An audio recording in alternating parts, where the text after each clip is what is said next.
This video is sponsor by Giottus exchange, जो कि India का fastest and lowest fee exchange है, जहां पे आप 0% फीस पर INR डिपॉजिट एंड विड्रा कर सकते हैं। और यहां पे अगर आपको 10 मिनट में विड्रॉल नहीं मिला तो आपको 10 XRP फ्री दिया जाता है। और इतना ही नहीं, KYC का जो प्रोसेस है वो 5 मिनट में कंप्लीट कर दिया जाता है। तो प्लीज़ इसको एक बार आप चेक कीजिए, लिंक मैंने डिस्क्रिप्शन में दिया है। Hey guys, welcome to the channel.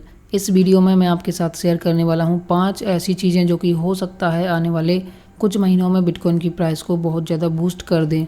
दोस्तों, मैं ये तो नहीं कहता पूरी तरीके से कि ये एकदम सच होगा, बट इस एक्सट्रीम फियर वाले सेंटिमेंट माहौल में मैं कुछ ऑप्टिमिज्म टाइप के आर्ग्यूमेंट से आपके सामने रख रहा हूँ, जो कि शायद आपको थोड़े पसंद आएंगे।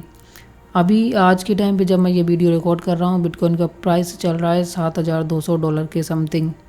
और दोस्तों, बिटकॉइन के ओपोनेंट्स जो कि हमेशा से ये क्लेम करते आए हैं कि बिटकॉइन सेफ हेवन नहीं है क्राइसिस में, वो लोग शायद खुश भी होंगे क्योंकि मिड मार्च में बिटकॉइन का प्राइस बहुत ही शार्पली ड्रॉप हुआ था। लेकिन अब वो लोग शायद चुप हो चुके होंगे क्योंकि बिटकॉइन अच्छा खासा रिकवर कर चुका है। और दोस्तों, ऐसा कहा भी जाता है कि it's always easier to hit an opponents on the ground than to confront him with real arguments in normal times. So इस क्राइसिस में अगर बिटकॉइन वर्ल्ड को लेकर आपके सेंटिमेंट भी एक्सट्रीम फियर साइड हैं तो आप इस वीडियो को एंड तक देख सकते हैं, क्योंकि मुझे लगता है कि ये फियर आपका बहुत जल्दी एंड हो जाएगा। हालांकि बिटकॉइन की जो प्राइस है उसको लेकर चीज़ें शॉर्ट टर्म में हमेशा अनसर्टन रहेंगी, जिसकी चिंता आपको नहीं करनी चाहिए, क्योंकि ये एक मार्केट का रूल है जो कि एक जिगजैग पैटर्न में काम करता है। बिटकॉइन की इस थर्ड हाल्विंग के बाद मुझे एक स्ट्रॉन्ग बुल रन की उम्मीद है दोस्तों, इसलिए मैं आपके सामने 5 ऑप्टिमिस्टिक आर्ग्यूमेंट्स रख रहा हूँ जिनकी वजह से हो सकता है बिटकॉइन की प्राइस में काफ़ी अच्छा राइज देखने को मिले। हालांकि ऐसा होगा या नहीं मुझे बिल्कुल नहीं पता और इसकी गारंटी भी मैं नहीं देता, बट दोस्तों, ऑप्टिमिज्म इज़ नॉट बैड। तो चलिए हम 5 पॉइंट्स के ऊपर बात कर लेते हैं जिनकी वजह से हो सकता है प्राइस में अच्छा खासा मूवमेंट देखने को मिले। पहले नंबर पे मैं बिटकॉइन हाल्विंग को ही रखूँगा दोस्तों। बिटकॉइन हाल्विंग, हाफिंग, हैविंग, आप कुछ भी कह सकते हैं, फ़र्क नहीं पड़ता। 2020 के स्टार्ट होने के बाद से बहुत सारी चीज़ें हैं क्रिप्टो मार्केट में जो कि माइक्रो लेवल पर चेंज हो गई हैं। और जिस तरीके से कोरोना वायरस एक ट्रू ग्लोबल पेंडेमिक में चेंज हुआ है, जिसने मेजर इकोनॉमिक पावर्स की इकोनॉमीज़ को साइलेंस कर दिया है, वो खुद आप लोग देख सकते हैं, मुझे बताने की ज़रूरत नहीं है। और शायद ये वही इकोनॉमिक क्राइसिस है जिसकी प्रेडिक्शंस इकोनॉमिस्ट काफ़ी सालों से कर रहे हैं, जिसको कोरोना वायरस ने ट्रिगर कर दिया है। और ये क्राइसिस उसी मॉनेटरी एंड फाइनेंशियल सिस्टम पर प्रेशर डाल रहा है जो कि 2008 के क्राइसिस से रिकवर नहीं हो पाया। और इस सिस्टम को किसी भी कीमत पर बचाने के लिए फेडरल रिजर्व अनलिमिटेड पैसा प्रिंट कर रहा है या फिर क्वांटिटेटिव ईजिंग प्रोग्राम जैसे वेपन को यूज कर रहा है। बैंक्स के लिए रिजर्व रिक्वायरमेंट जीरो कर देना या फिर इंटरेस्ट रेट को जीरो कर देना जैसी न्यूज आप बहुत टाइम से मार्केट में देखते आ भी रहे होंगे। लेकिन दोस्तों, अब और नहीं शायद, क्योंकि अब टाइम आ चुका है एक आसान मनी पॉलिसी का। जिस तरीके से US डॉलर या फिर अदर फिएट करेंसी डीवैल्यूएशन की ओर बढ़ रहा है, उसका असर हम सब पर पड़ने वाला है। फेड्स ने ट्रिलियंस ऑफ डॉलर्स प्रिंट करके $1200 के चेक हर अमेरिकन को सेंड किए हैं। वो कोई बड़ी बात नहीं है दोस्तों, क्योंकि ये उनके लिए बाएं हाथ का खेल है। लेकिन वो लोग सोचते हैं कि ऐसा करने से हमारी जो विंडिक्टिवनेस है वो बनी रहेगी, लेकिन वो गलत सोचते हैं, क्योंकि कॉइनबेस की एक रिसेंट रिपोर्ट में उन्होंने रिवील किया है कि जो $1200 के स्टिमुलस पैकेज अमेरिकन्स को दिए थे, उससे लोग क्रिप्टो करेंसी और बिटकॉइन में इन्वेस्ट कर रहे हैं। खैर, लीव इट, जो भी है, बिटकॉइन की हाल्विंग बहुत ही ज़्यादा पास में है और लगभग 20-22 दिन और बचे हैं। ऐसे में दोस्तों, मैं बिटकॉइन की हाल्विंग को लेकर बहुत ज़्यादा एक्साइटेड हूँ, क्योंकि समय के साथ इन्फ्लेशन रेट बिटकॉइन की जो है गिरती जाएगी, जबकि US डॉलर इसके एकदम विपरीत है, जिसकी सप्लाई इनफिनाइट है। जो बेसिकली इस वर्ल्ड में जहाँ पैसे की कोई स्कार्सिटी नहीं है, वहाँ ये चीज़ बिटकॉइन को और ज़्यादा स्ट्रॉन्ग करती है। इसलिए हाल्विंग बहुत ज़्यादा मैटर करती है दोस्तों। और बिटकॉइन के इसी मॉनेटरी पॉलिसी की वजह से काफ़ी इन्वेस्टर्स अराउंड द वर्ल्ड इस चीज़ से अवेयर हो चुके हैं और अपना पैसा इसमें डाल रहे हैं। इसलिए मैंने बिटकॉइन हाल्विंग को फर्स्ट नंबर पर रखा है और मुझे उम्मीद है कि आने वाले टाइम में बिटकॉइन की प्राइस में आपको बहुत बढ़ोतरी देखने को मिलेगी। मैं ये बिल्कुल नहीं कहता कि हाल्विंग के जस्ट बाद ही ऐसा होगा, बट कुछ महीनों बाद ज़रूर ऐसा होगा। अब हम लोग आते हैं दोस्तों पॉइंट नंबर 2 पर, जो कि शायद बिटकॉइन की प्राइस को बूस्ट करने में हेल्प करेगा, जो कि है अडॉप्शन। आने वाले कुछ ही महीनों में बिटकॉइन का जो अडॉप्शन है बहुत ही ज़्यादा बूस्ट होने वाला है और हाल्विंग इस चीज़ को बेसिकली पुश करेगा और इसको स्ट्रॉन्ग करेगा, क्योंकि हाल्विंग बहुत ज़्यादा नॉइस क्रिएट कर रहा है।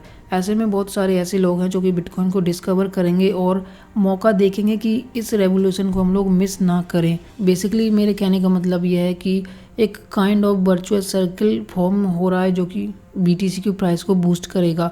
और दोस्तों बहुत सारे बिटकॉइनर्स इस चीज़ को समझ भी चुके हैं कि एक बिटकॉइन को ऑन करने की जो रेस है वो 2020 की बिगनिंग से स्टार्ट हो चुकी है। तो बिटकॉइन के लगभग 8 लाख से ज़्यादा ऐसे एड्रेस हैं जिनमें एटलीस्ट 1 बिटकॉइन है। तो बेसिकली आप आइडिया लगा सकते हैं कि कितने लोग जो कि बिटकॉइन को अभी एटलीस्ट होल्ड करना चाहते हैं या फिर एक बिटकॉइन की जो रेस है, एक बिटकॉइन होल्ड करने की रेस है, वो उसके पीछे लगे हुए हैं। और दोस्तों जिस तरीके से federal reserve and central bank current monetary system और फाइनेंशियल सिस्टम को किसी भी कीमत पर बचाने के लिए जो डिसीजंस ले रहे हैं, वो चीज़ नेगेटिवली इफेक्ट डालेगी कि अभी पीपल क्या ऑन करते हैं, क्योंकि मॉनेटरी डिवैल्यूएशन जैसे जैसे होता जाएगा जो परचेजिंग पावर है 100 ऑफ मिलियंस पीपल की अराउंड द वर्ल्ड वो गिरती जाएगी। और जब ये चीज़ गिरेगी तो लोग डिसअपॉइंटेड हो जाएंगे करंट फिएट सिस्टम से। ऐसे में हो सकता है वो लोग बिटकॉइन में ट्रस्ट करें, और जब वो लोग बिटकॉइन में ट्रस्ट करेंगे तो इतना बड़ा यूजर बेस बढ़ जाएगा कि आप सोच भी नहीं सकेंगे। अब दोस्तों हम लोग बात करते हैं पॉइंट नंबर 3 की, जो कि हो सकता है बिटकॉइन की प्राइस को बूस्ट करे बहुत ज़्यादा। एंड मैं दावे के साथ कह सकता हूँ ये एक ऐसी चीज़ है जिसका शिकार आप भी हो सकते हैं, जिसको कहते हैं FOMO, fear of missing out. ये एक बेसिकली सेंटीमेंट है जो कि इन्वेस्टर्स के बीच बहुत अच्छे तरीके से जाना जाता है। ये तब होता है जब किसी एसेट का प्राइस बहुत ही ज़्यादा शार्पली बढ़ जाता है और सब लोग उसे चाहते हैं फिर बाई करना, तो बेसिकली उस सेंटीमेंट को फोमो सेंटीमेंट कहा जाता है। और दोस्तों हो सकता है आप भी इसके शिकार कभी ना कभी हुए होंगे।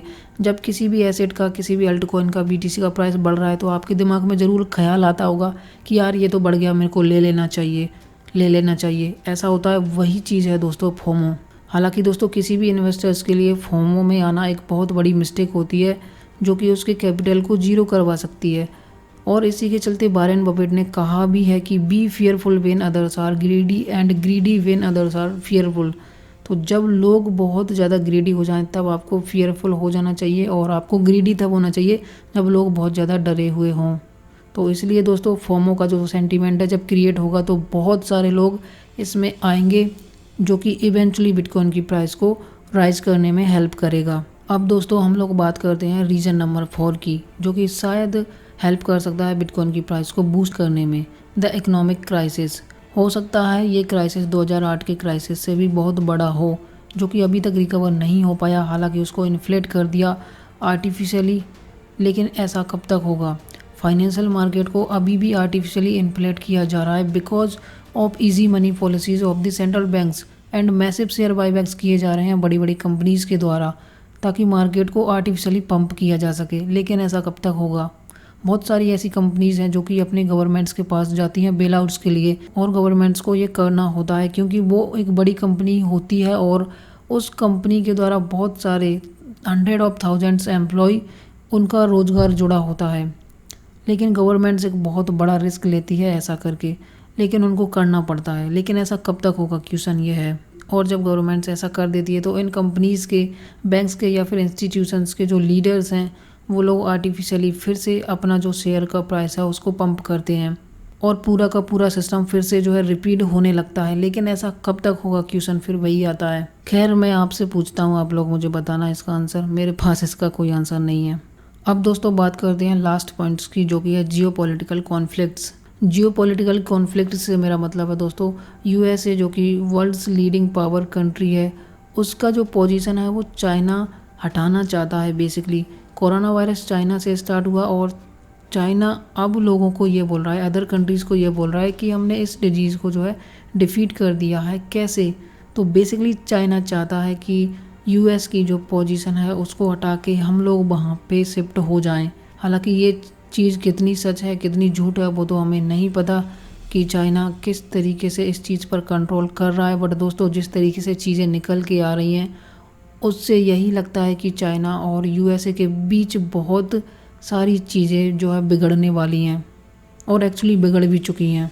काफ़ी सारी US की कंपनीज हैं जो कि चाइना से कम्प्लीटली भाग चुकी हैं।